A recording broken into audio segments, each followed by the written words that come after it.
Assalamualaikum warahmatullahi wabarakatuh.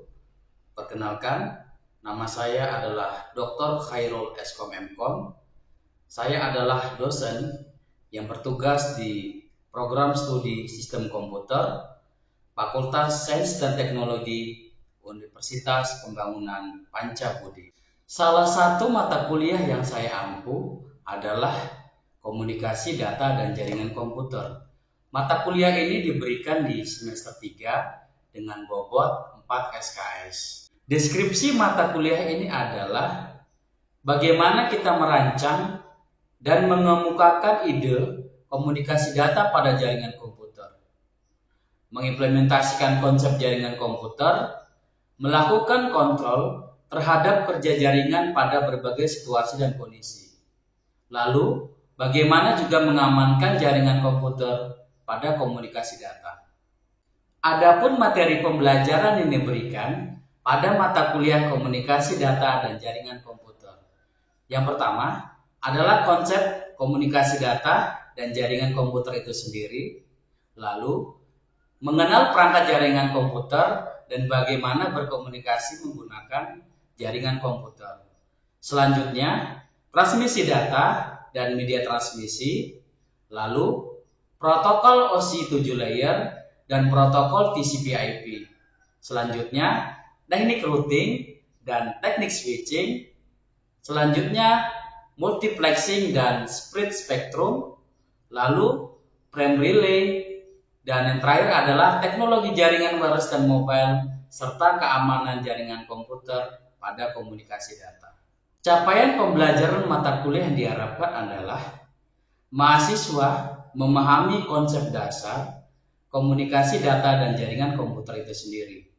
Selanjutnya, memiliki kompetensi baik secara pengetahuan, keterampilan, dan sikap dalam merancang dan mengimplementasikan jaringan komputer. Yang terakhir adalah bagaimana menerapkan prinsip keamanan pada jaringan komputer itu sendiri dalam sebuah proses komunikasi data.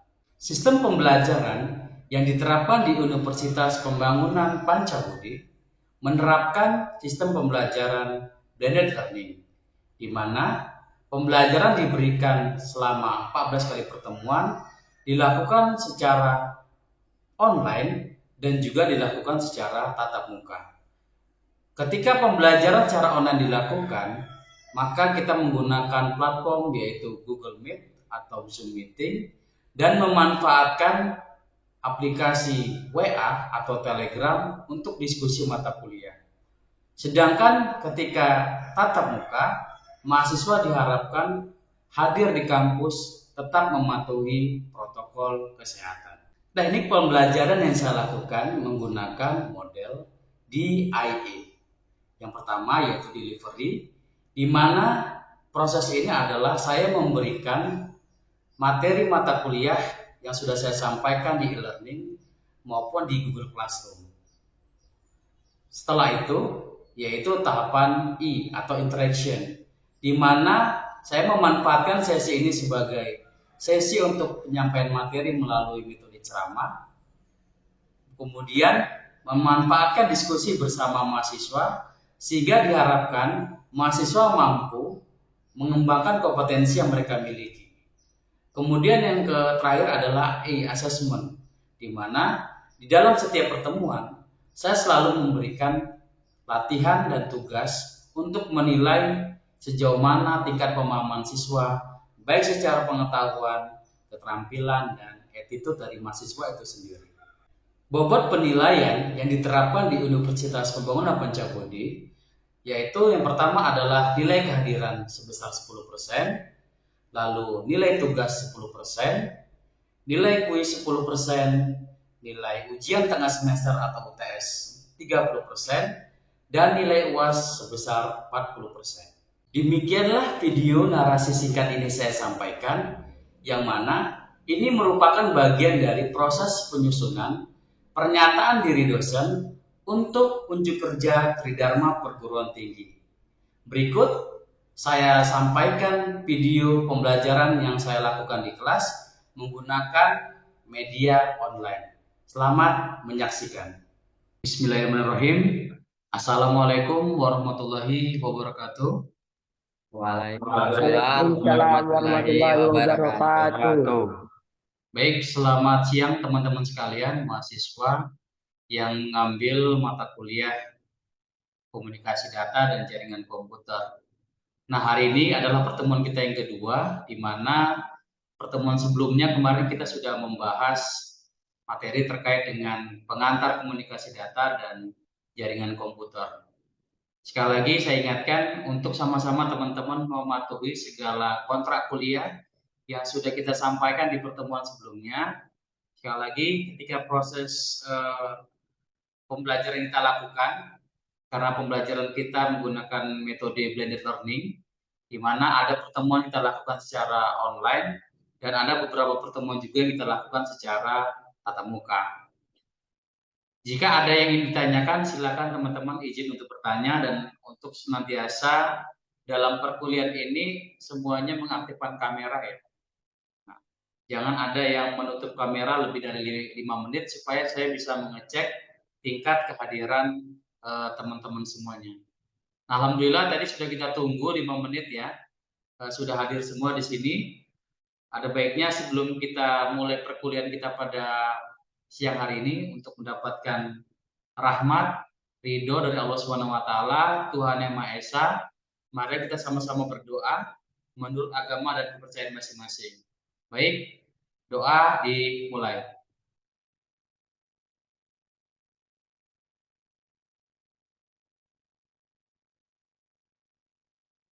Selesai. Tadi di awal sebenarnya sudah saya ambil ambil dokumentasi untuk absensi kita ya. Namun kadang-kadang mahasiswa itu ketika proses berjalannya perkuliahan itu kadang-kadang banyak yang keluar masuk jaringan. Nah, ini sekarang teman-teman saya mau ambil absensi. Silakan teman-teman menghadap kamera dan saya akan mengambil gambar. Silakan diaktifkan dulu kameranya. Oke, saya hitung mundur ya. 3, 2, 1. Baik teman-teman sekalian, sesuai dengan kesepakatan kita di pertemuan sebelumnya, bahwasanya dalam memulai perkuliahan kita pada siang hari ini kita harus senantiasa gembira, dan yang paling penting adalah kita lepaskan segala masalah yang ada supaya apa? Supaya penyampaian materi bisa berjalan dengan lancar, dan tentunya kita berharap materi kita dapatkan pada siang hari ini bisa menambah kompetensi kita, baik dari sisi pengetahuan, keterampilan, maupun dari attitude kita masing-masing. Nah, mungkin kita langsung saja ya, mulai perkuliahan kita. Saya akan coba untuk sharing bahan. Oke, Andra, apakah sudah kelihatan bahan saya? Sudah, Pak. Oke, pertemuan 2 ya, benar ya? Oke, baik.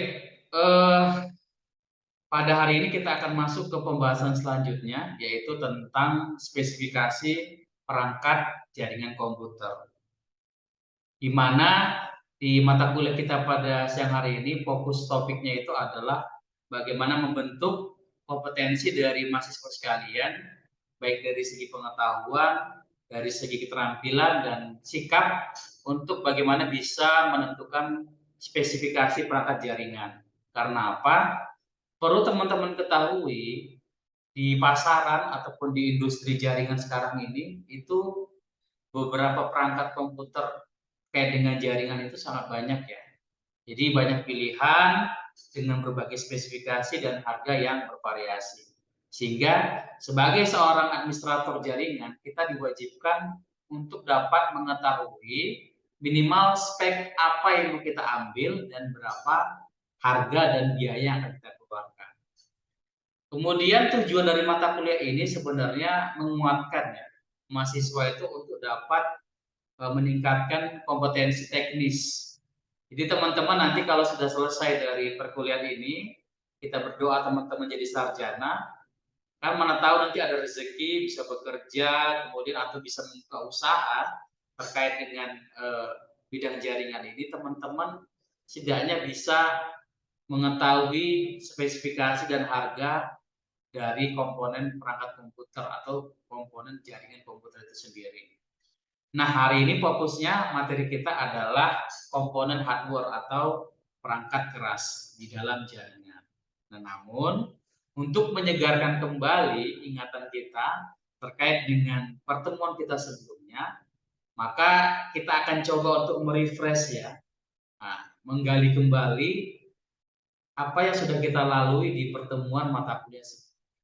Oke, namun sebelum saya lanjut, saya akan coba untuk mengambil sampel dari mahasiswa sekalian. Di sini saya akan coba menanyakan kepada Rehan. Selamat pagi Rehan. Pagi, Pak. Baik. Rehan, pertemuan lalu kan kita sudah membahas tentang pengantar komunikasi data dan jaringan komputer. Salah satu submaterinya itu adalah mengenai karakteristik komunikasi data. Kira-kira Rehan masih ingat nggak apa Masih, saja Pak. karakteristik komunikasi data itu? Silakan. Masih ingat, Pak. Oke, silakan Rehan. Karakteristik sistem komunikasi data. Satu. Delivery atau data yang dikirim tepat pada tujuannya. Oke, selanjutnya. Akurasi atau data yang terkirim tepat pada waktunya. Oke, yang ketiga. Timelines. Data yang terkirim tidak rusak. 4. Jitter. Adanya perbedaan waktu delay, paket data akan menurunkan kualitas. Sudah, Pak. Baik. Mantap, masih ingat nih Rehan ya? Iya, Pak. Oke, makasih kepada Rehan atas jawabannya. Ya, Pak, sama-sama. Oke. Alhamdulillah masih ingat semua dengan materi sebelumnya. Sekali lagi teman-teman, sebelum saya lanjutkan materinya, kita harus senantiasa memperhatikan K3 ya, yaitu keselamatan dan kesehatan dan keselamatan kerja.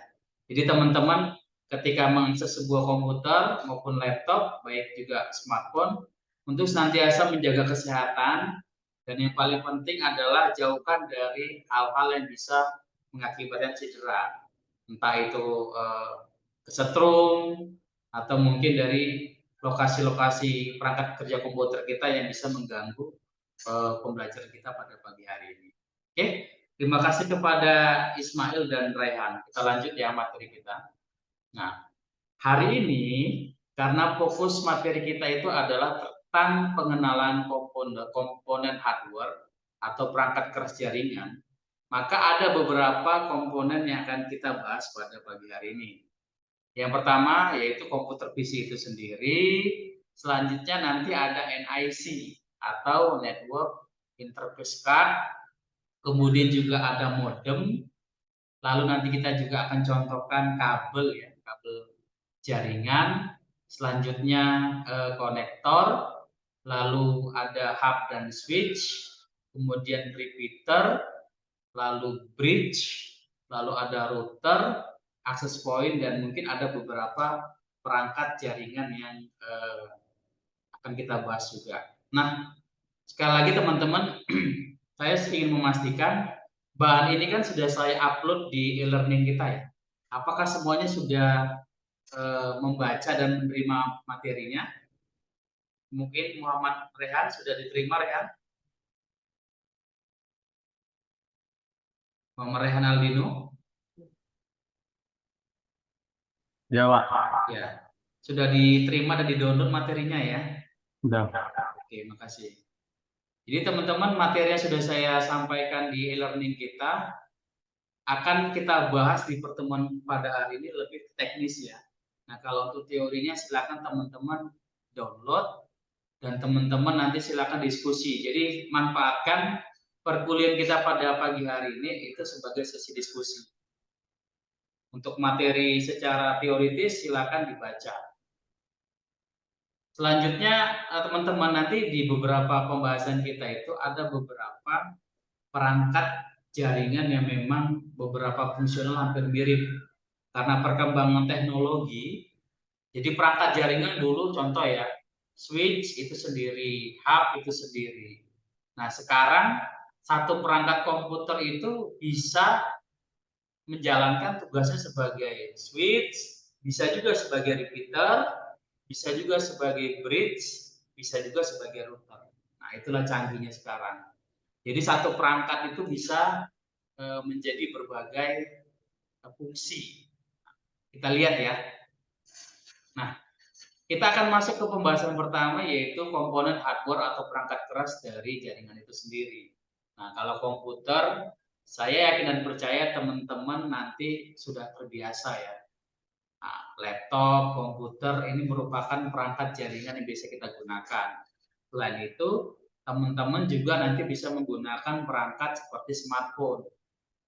Nah, kalau untuk perkuliahan, kita sarankan teman-teman menggunakan perangkat laptop atau komputer supaya apa? Supaya proses perkuliahan kita lebih lancar. Kalaupun hanya menggunakan smartphone, setidaknya gunakan dengan sebaik mungkin ya. Nah, di komputer itu sendiri teman-teman, ada yang tugasnya sebagai komputer server, ada yang tugasnya sebagai komputer klien. Nah, kalau kita ambil dalam kehidupan sehari-hari, contohnya itu adalah teller atau admin di bank dengan kita sebagai nasabah atau pelanggan. Nah, kalau kita misalnya mau tarik tunai atau mau menabung di bank ya, kita kan tentunya datang menjumpai teller atau admin. Nah, komputer server ini fungsinya melayani. Nah, kalau di dalam jaringan komputer itu sendiri, komputer server itu nanti fungsinya untuk melayani setiap request atau setiap permintaan yang diberikan oleh masing-masing perangkat komputer. Jadi kalau berbicara tentang jaringan, kemarin di konsep di awal sudah kita bahas. Jaringan itu adalah di mana beberapa perangkat itu bisa menjadi satu melalui sebuah topologi. Nah, jadi tadi sudah dibahas sama teman kita Rehan dan satu orang lagi tadi si Ismail ya. Bahwasanya supaya data itu bisa berkomunikasi harus ada penerimanya, pemancarnya juga ada, receivernya juga harus ada. Nah, itu dia. Oke, jadi sekali lagi komputer server ini fungsinya untuk melayani, sedangkan komputer klien fungsinya untuk menerima layanan. Nah, kita akan coba lihat materi dengan pembahasan lebih detail. Nah, jadi teman-teman, kalau di slide ini kelihatan, tadi kan saya sudah bahas nih, ada komputer server ya. Nah, ini adalah foto dokumentasi yang saya dapatkan dari Dinas Kominfo Deli Serdang. Jadi di Dinas Kominfo Deli Serdang itu ada ruang server, teman. Ada ruang server yang tujuannya adalah untuk melayani segala jaringan yang ada di Kabupaten Deli Serdang. Jadi satu ruangan besar itu semuanya isinya server. Dan pada saat itu saya berkesempatan untuk melihat dan mengkonfigurasi dari server yang ada di Dinas Kominfo Deli Serdang. Ini dokumentasinya. Jadi nanti kan kayak CCTV. Jadi kan Deli Serdang itu di sana kan ada CCTV ya. Ada CCTV, kemudian ada jaringan. Itu nanti semua ngaturnya di server ini, kelihatan di gambar. Nah, jadi kelihatan ada CCTV di taman kota, ada CCTV di kantor bupati. Itu semua bisa di remote menggunakan data center atau server yang ada di Dinas Kominfo Deli Serdang. Jadi semuanya alat-alatnya cukup canggih teman-teman. Nah, di dalam server ini atau di dalam data center ini seluruh perangkat komputer tuh hampir ada di sana. Nah, kita akan coba bedah satu persatu ya.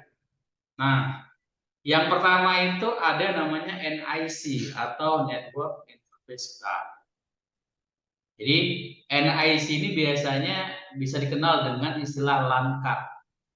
Nah, biasanya kalau komputer PC, komputer kantor ya, beda dengan laptop. Kalau laptop itu dia sudah ada bawaan WiFi-nya sehingga bisa berkomunikasi dengan WiFi atau menggunakan wireless.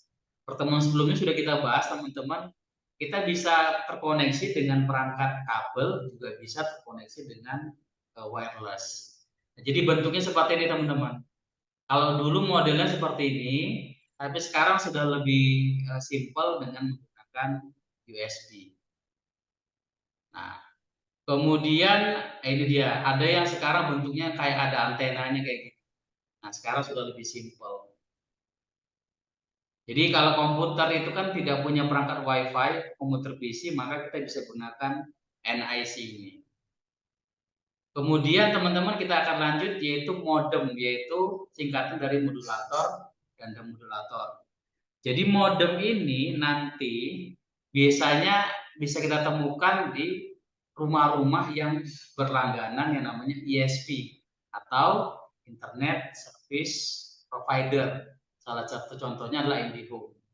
Jadi nanti dari modem inilah internet itu bisa disalurkan ke orang yang menggunakan, mau pakai laptop, mau pakai PC komputer, mau pakai HP atau smartphone, itu bisa kita gunakan di modem. Nanti kita akan coba saya tampilkan beberapa perangkatnya.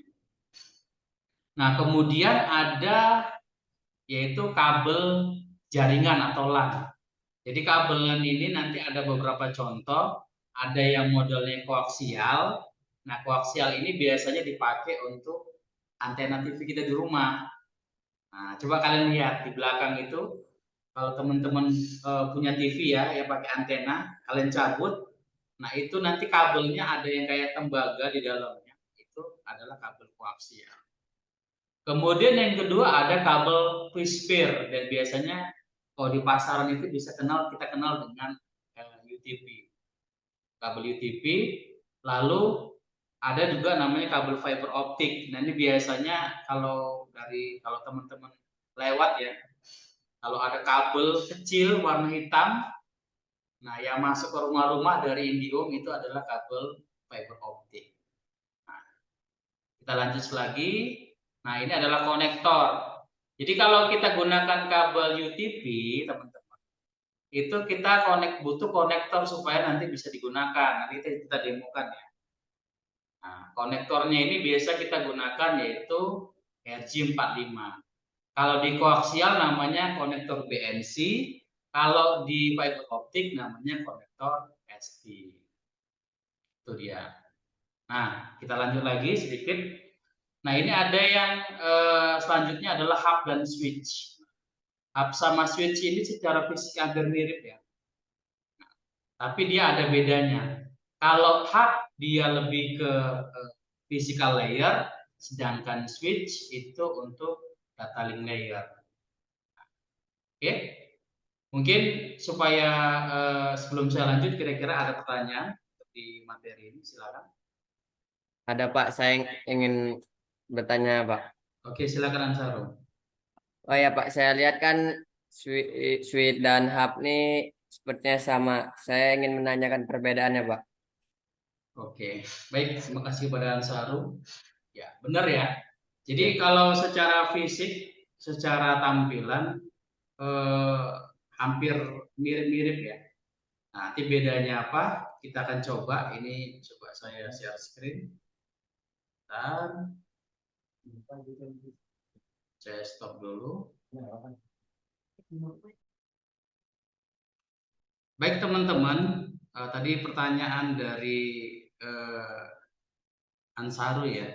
Ini dia secara fisik ini adalah switch ya. Jadi kalau di pasaran biasanya switch itu banyak dijual, tapi kalau hub itu sudah tidak banyak dijual karena teknologinya semakin berkembang.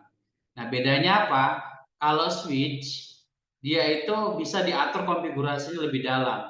Artinya dari router nanti switch ini bisa diatur sesuai dengan keinginan kita. Contoh, ini ada port 2, port 3. Ini IP-nya mau kita samakan. Kemudian 4/5 itu IP-nya mau kita bedakan juga. Jadi 2/3 IP-nya sama, 4/5 sama. Jadi nanti antara 23 dan 45 ini beda. Nah, kalau di hub dia nggak bisa diatur. Sedangkan di switch itu bisa diatur di Ansaru. Nah, sesuai dengan keinginan kita. Ya. Jadi sesuai dengan keinginan kita bisa diatur. Itulah bedanya antara hub sama switch. Jadi kalau di pasaran itu memang perangkat hub itu sudah lama ditinggalkan dan orang banyak menggunakan perangkat switch itu sendiri. Selain itu, jumlah lubang port ini di switch itu nanti lebih banyak, bisa sampai 24 atau 32 port. Sedangkan kalau di hub biasanya paling banyak itu hanya sampai 8 port. Itu ya Ansaru ya. Kira-kira ada pertanyaan lagi Ansaru? Tidak ada, Pak. Terima Oke, kasih ya, cukup Pak. Oke, terima kasih ya Ansaru. Oke, Pak. Oke. Baik, kita akan lanjut materinya. Ini ada beberapa fungsi yaitu repeater, kemudian bridge, lalu router, lalu access point. Nah, jadi ini pembahasannya akan saya satukan karena di sekarang ini perangkat ini biasanya fungsinya itu bisa dijalankan oleh satu perangkat. Kalau dulu beberapa tahun yang lalu antara repeater, antara bridge, router, dan access point itu dia punya sendiri-sendiri dan perangkatnya itu nanti satu-satu. Nah, tapi kita harus tahu bedanya terlebih dahulu. Nah, yang pertama itu adalah repeater. Seperti asal katanya repeat itu hanya meneruskan. Jadi kalau kita punya wifi atau punya router di belakang rumah bisa kita letakkan ke dapur. Sementara ada orang yang ingin menggunakan wifi-nya itu di teras. Tentunya nanti koneksi jaringannya itu akan lebih lambat gitu.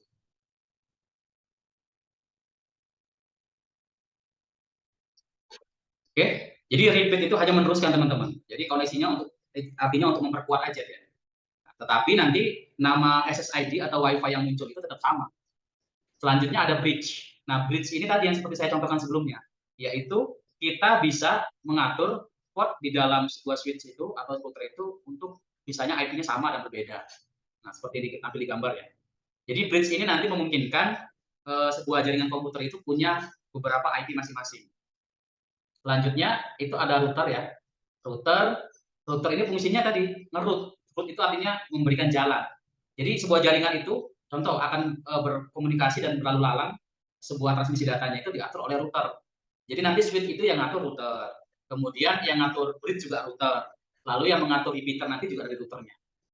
Selanjutnya adalah access point. Nah, access point ini fungsinya hampir mirip dengan yang repeater, tapi bedanya access point nanti dia punya nama sendiri gitu, tidak nama yang sama. Contoh, kalau routernya tadi nama SID-nya atau nama wifi-nya itu adalah ruang tengah, maka nanti repeaternya juga sama namanya, yaitu ruang tengah. Tapi kalau access point nanti dia punya nama sendiri. Misalnya kita ganti jadilah ruang keluar. Sebelum kita tutup teman-teman, saya punya tugas yang akan saya berikan kepada mahasiswa sekalian. Jadi sesuai dengan materi kita pada pagi hari ini, jadi teman-teman nanti akan disuruh untuk membuat daftar spesifikasi kebutuhan perangkat jaringan komputer. Jadi kan seolah-olah teman-teman ini adalah seorang administrator jaringan diminta untuk membuat 2 lab ya. Lab yang A itu nanti dia akan menghandle 15 komputer PC atau komputer PC dengan koneksinya itu adalah full kabelan. Sedangkan untuk lab yang kedua, lab yang B, itu terdiri dari 10 laptop dan 10 PC, tapi nanti koneksinya itu bisa pakai kabel, juga bisa pakai wifi. Nah, jadi nanti deadline tugasnya itu dikirimkan paling lama 15 April ya, 2023, dan silakan upload di link ini ya, bit.ly/kemudian jarkom 23. Kira-kira sebelum saya tutup ada pertanyaan lagi semuanya sudah jelas untuk tugas dan materinya? Sudah jelas, Pak. Jelas, Pak. Oke. Jelas, Baik, Pak. sekali lagi terima kasih untuk kehadiran semuanya. Saya doakan teman-teman sehat selalu.